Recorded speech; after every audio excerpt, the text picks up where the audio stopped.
Welcome back to ZNGP Today. Pedro Acosta topped the Misano post-race test, laying down a 1 minute and 30.374 seconds and showing strong single-lap pace despite a difficult weekend.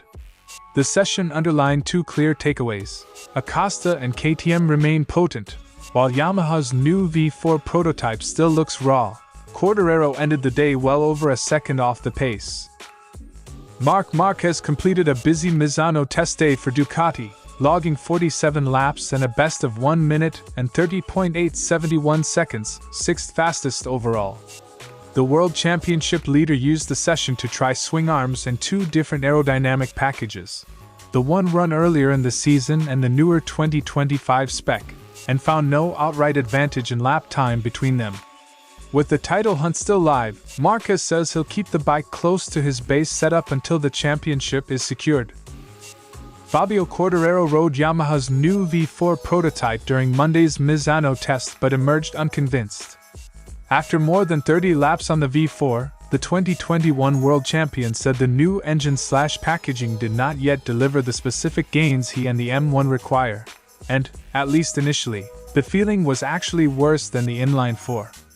He stressed there's work to do on setup and cornering before anyone can call the V4 a solution. After a long technical meeting and a focused day of collective testing at Misano, Francesco Bagnaia emerged visibly more positive, but cautious. The Ducati rider shaved a second off his race lap from Sunday and posted competitive long-run pace on a worn tire, yet he refused to declare a turnaround. Bagnaia says the team found a direction. Now it's about confirming it without rushing to judgment. Don't forget to click subscribe button and the bell icon for MotoGP news update.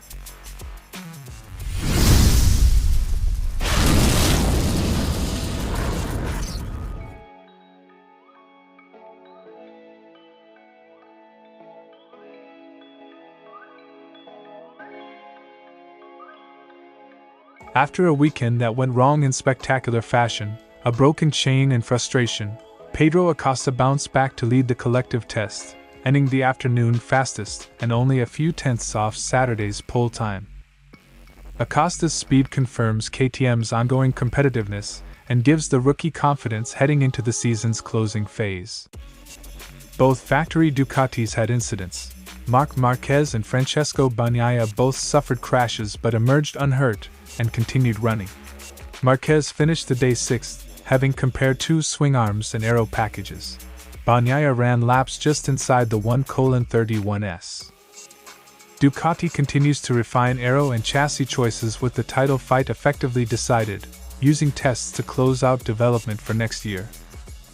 All eyes were on Yamaha's V4 debut, but results disappointed.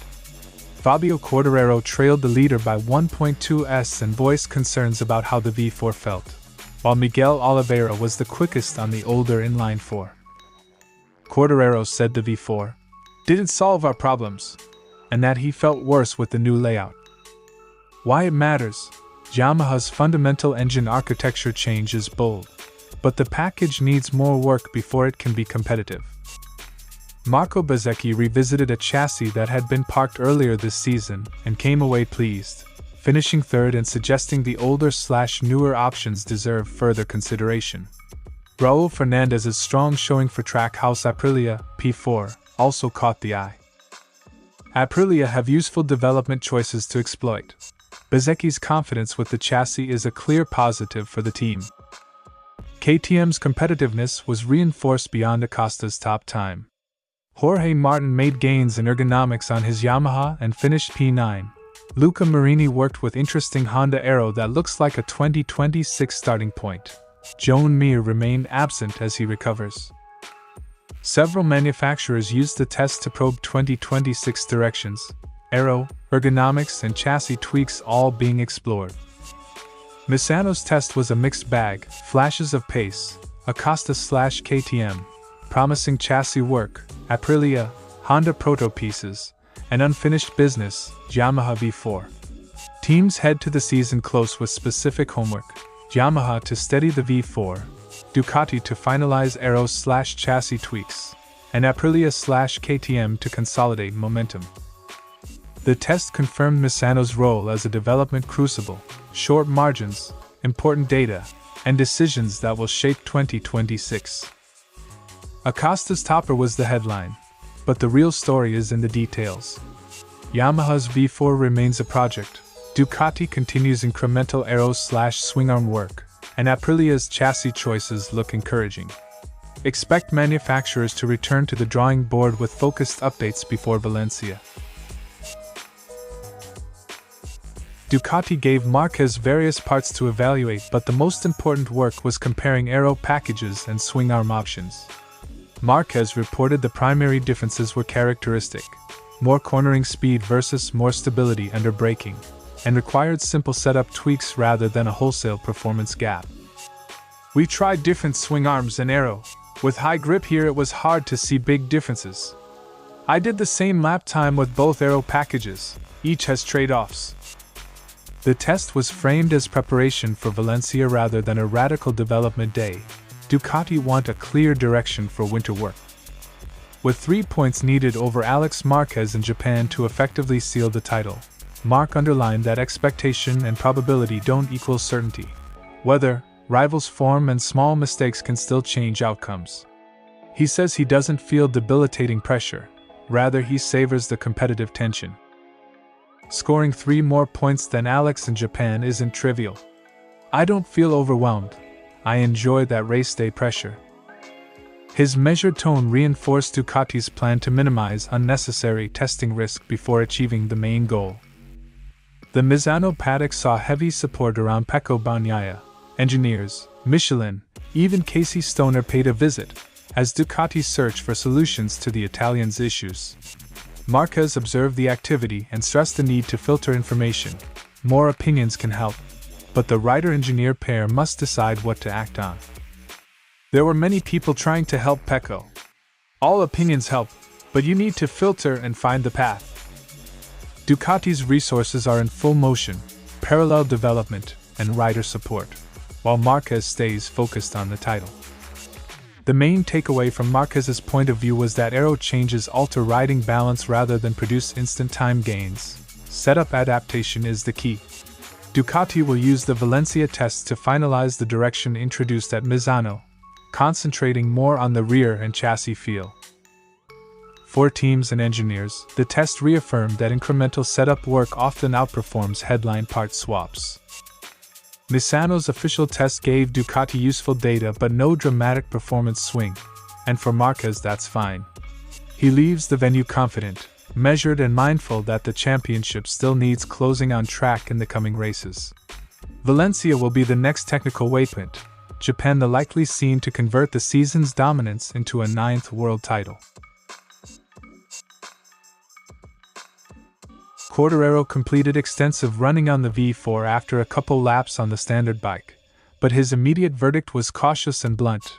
The prototype didn't deliver a clear advantage on Misano's stop-start layout. He finished the day around a second off the fastest marker from the test. Right now it's worse. That's a striking line from a rider who tested the bike firsthand. It underlines how far Yamaha still have to go to prove the concept on track. Quartararo was at pains to separate rider adaptation from the machine's shortcomings. He said switching riding style to suit a V4 isn't a problem for him. The limitation is the package itself and how it currently behaves through linked corners. He insisted, "There's no problem, zero, adapting my riding style to a V4 engine." That removes one possible excuse. If the rider can adapt, the onus is on engineers to deliver a bike that gives him the confidence to exploit it. The key recurring complaint was not raw engine performance but cornering dynamics. Quartararo said the M1's strength remains its inline-4's front-end feel, and that on aggressive, direction-changing circuits like Misano the V4 had not yet matched that controllability. He highlighted unresolved issues in cornering and the need for setup fine-tuning. For a rider who relies on precise front-end feedback, any regression in cornering is immediately limiting, especially in qualifying sims and time attacks. The test was promising for Yamaha in one sense. The manufacturer gathered much-needed miles, but Quartararo's lap times lagged the leading benchmark. He did roughly 30 laps on the V4 and finished the session around a second shy of the best time posted in the test. Teammates and test riders were more positive, but Quartararo warned that feeling on different tracks may vary.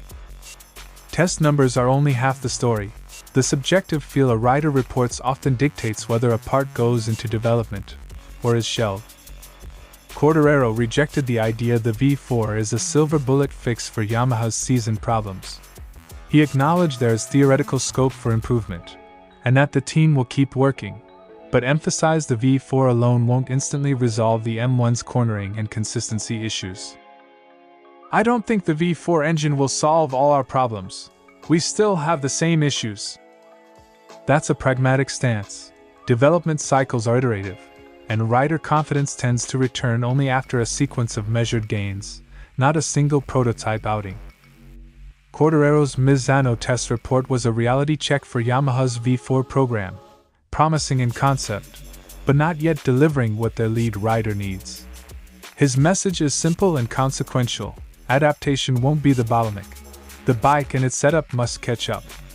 Yamaha now face the twin tasks of engineering progress and convincing their riders that the V4 can be more than a new headline. It must be a reliable step forward in pace and feel.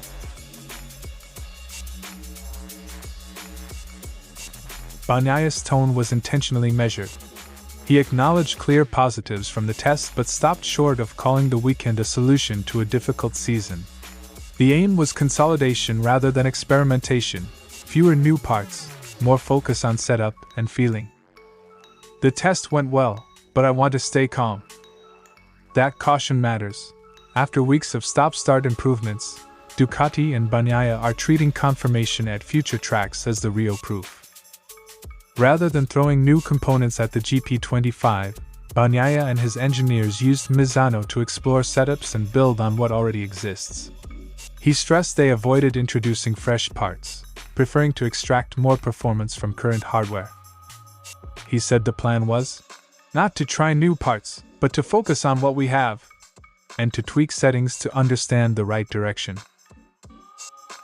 In a season where change has often destabilized rhythm, a conservative, iterative test can be a deliberate strategy to restore confidence.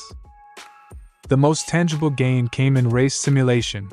Bagnaia ran a 21-lap stint and produced his best lap on that tire, a sign his race pace and tire management were improving. That single data point gave him encouragement without overconfidence. He noted he set the fastest time on a 21-lap tire, something I haven't been able to do the rest of the season. Long runs matter more than single-lap fireworks for a rider trying to rebuild trust in front-end behavior over a race distance. Bagnaia also credited the presence of Casey Stoner in the garage, a voice he trusts, and highlighted the collaborative atmosphere with Christian Gabarini.